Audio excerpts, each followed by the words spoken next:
Selamat datang channel Trading for Better Life. Selain video ini, kami juga mau upload dan video pada jam 8 malam nanti akan menganalisa saham BBRI yang secara teknikal memang saat ini masih bergerak sangat downtrend, tapi ternyata ada dua investor besar yang masih terus spekulatif buy saham BBRI. Dan di video ini coba analisa pergerakan satu saham secara teknikal saat ini masih oke. Hari Jumat kemarin masih bisa lanjut rebound, dan ternyata BlackRock dan Vanguard masih terus masuk akumulasi di bulan ini. Bagaimana potensi saham di kedepannya? Yuk kita coba pelajari analisanya di video ini. Semoga analisa yang diberikan ini bisa bermanfaat dan membantu teman-teman dalam mengambil keputusan. Untuk teman-teman belum subscribe channel ini, bisa tekan tombol subscribe agar tidak ketinggalan informasi dan analisa saham terbaru akan diupload setiap harinya. Di video ini saya coba update lagi pergerakan dari saham XL setelah hari Rabu kemarin sempat kita analisa karena turun mengetas garis EMA 50-140. Pada video sebelumnya saya menjelaskan XL masih menarik untuk coba dipantau, masih menarik untuk coba di hold selama masih kuat berada di atas kurang garis EMA ini.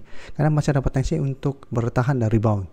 Dan bisa kita lihat hari Kamis dan hari Jumat XL masih bisa bangkit walaupun kenaikan hari Jumat tidak begitu oke. Naik 0,44% ke 2270, tapi candle merah dan sempat mendekati harga 2300 yang memang merupakan zona yang lumayan kuat, resistennya di 2300 sampai 2350 yang beberapa kali menahan kenaikan dari saham XL. Tapi XL selama masih kuat di atas garis EMA minimal masih akan sideways dan masih ada potensi untuk melanjutkan high low-nya selama masih kuat di atas garis EMA 50-150. Dan kemarin kalau pemberitaan dengan judul gerak BlackRock dan Vanguard di XL dan Friend. Jadi memang kemarin XL turun lumayan dalam karena kalau pemberitaan akan resmi merger dengan Friend. XL bakal bertahan di bursa efek sedangkan Friend bakal di listing. Dari data terminal Bloomberg, BlackRock dan Vanguard menjadi dua investor yang tercatat masih mengoleksi saham XL dan Friend. BlackRock masih memiliki sekitar 83,69 juta lembar saham XL dan menempati posisi 4 besar. Dan pada 5 hari perdagangan terakhir, BlackRock terpantau masih masuk akumulasi saham XL. Jadi XL masih akumulasi dan bisa kita lihat untuk BlackRock masih akumulasi saham XL dan bisa kita lihat untuk Vanguard. Langkah hampir serupa dilakukan Vanguard. Vanguard juga terpantau mengurangi saham Friend dan masih menambah saham XL. Jadi jumlahnya bertambah sekitar 500 ribuan dibandingkan kuartal 1 tahun 2024. Jadi Vanguard dan BlackRock sama-sama masih menambah saham XL dan mulai mengurangi saham Friend karena Friend akan di listing. Dari data broker summary juga bisa kita lihat aksi memang dalam 2 minggu terakhirnya masih terus masuk akumulasi saham XL. Jadi pada saat tanggal 9 sampai tanggal 11 terpantau ada koreksi, tapi terpantau asing malah masuk dengan jumlah sangat besar. Hari Kamis asing masih masuk dengan jumlah besar dan hari Jumat ini masih ada sedikit akumulasi. Dan di broker summary pun ini terpantau masih ada akumulasi. Sehingga XL secara teknikal masih oke. Menurut saya minggu depan masih ada potensi untuk kembali naik menuju zona ini. Tapi tetap harus perhatikan apabila mencapai zona ini masih gagal break, maka secara teknikal masih akan sideways.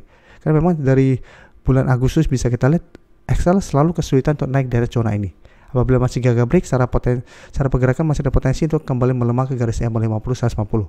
Jadi lebih oke apabila teman-teman mau trading jangka pendek, pertimbangkan take profit apabila gagal naik di atas zona 2300 sampai 2350. Seru tunggu kembali di sekitar garis EMA 50 di 2240 sampai 2250 untuk re-entry kembali. Atau hold saja terus selama kedua garis EMA ini tidak tembus dengan target lebih jauh sekitar 2400. Sekarang kita coba analisa saham ICBP. ICBP berbeda dengan INDF yang kemarin baru kita bahas. Secara teknikal ICBP masih sideways, tapi secara tren tidak seoke INDF yang saat ini masih bergerak saham uptrend. ICBP saat ini sudah tidak uptrend, sudah mulai patah tren dan turun bawah garis EMA 50. Bisa kita lihat secara turun bawah garis EMA 50, ICBP selalu kesulitan untuk naik di atas garis EMA 50, walaupun saat ini masih bisa bertahan di garis EMA 150. Jadi sebelumnya di bulan November tanggal 15 berhasil bertahan rebound, tapi mencoba naik di atas garis EMA 50, gagal break, kembali melemah ke garis EMA 150 pada hari Kamis. Hari Jumat ICBP masih bisa bertahan rebound. Jadi hari Jumat masih naik 2% lebih ke 11.850. Dan untuk ICBP jika kita perhatikan di broker summary, asing 3 hari terakhir mulai masuk. Tapi kenaikan 2% lebih ini terpantau tidak ada akumulasi besar. Jadi untuk ICBP ini ternyata malah ada sedikit distribusi. Jadi untuk ICBP jika kita lihat saat ini sudah dekat dengan garis EMA 50 di sekitar harga 11.925. Jadi teman-teman sudah dapat di sekitar garis EMA 150. Musa harus perhatikan pergerakan ICBP. Jika minggu depan mencoba naik di atas harga 12.000 ternyata gagal, menurut saya pertimbangkan untuk take profit karena cara teknikal masih akan sideways, masih ada potensi untuk melemah kembali ke garis EMA 150 sampai 11.500. Secara teknikal ICBP masih belum begitu oke selama masih gagal naik dari garis EMA 50. Jadi walaupun ada potensi untuk sideways, tapi potensi untuk break garis EMA 150 masih sangat besar, apalagi jika kita perhatikan garis EMA 50 pelan-pelan mulai bergerak turun. Apabila terus turun dan ICBP kesulitan untuk break garis EMA 50, maka potensi untuk malah break garis EMA 150 dan mulai downtrend akan sangat besar. Selanjutnya INTP, jika kita perhatikan di sini, secara teknikal INTP mulai membaik. Bisa kita perhatikan sebelumnya juga INTP beberapa kali mencoba naik di atas garis EMA 50 gagal, setelah berhasil break garis EMA 50 sempat naik di atas garis EMA 150.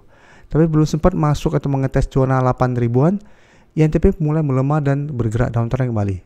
Setelah itu bisa kita perhatikan selalu bisa bertahan di sekitar harga 6750. Ini memang masih berupa support yang kuat. Dalam 1 bulan terakhir juga INTP setiap kali mengetes 6750 mulai sideways dan menarik 1 minggu ini berhasil break garis EMA 50 dan sekarang mencoba untuk break garis EMA 150.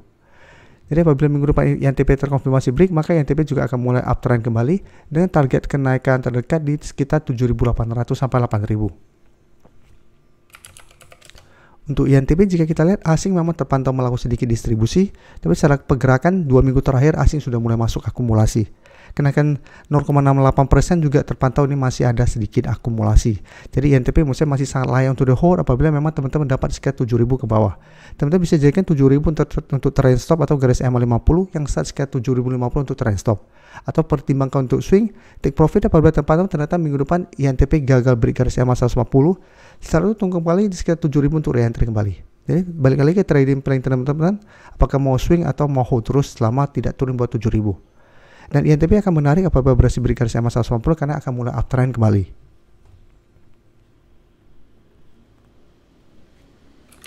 Selanjutnya saya coba update UMVR.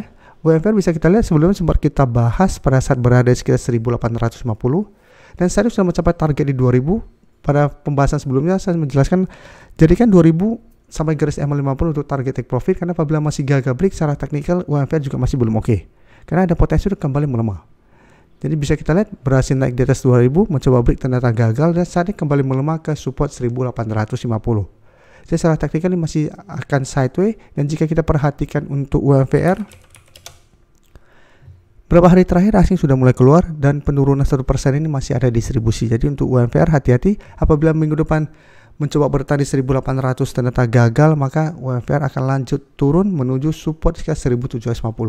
Jadi untuk UMVR saat ini saya masih belum begitu oke untuk entry, walaupun memang masih bisa coba spekulatif buy sekitar 1850. Tapi karena mulai ada distribusi dan saat ini sudah selesai pembagian dividen, ada potensi salah untuk UMVR kembali melemah karena memang tidak ada sentimen positif lagi. Terima kasih telah menonton video ini.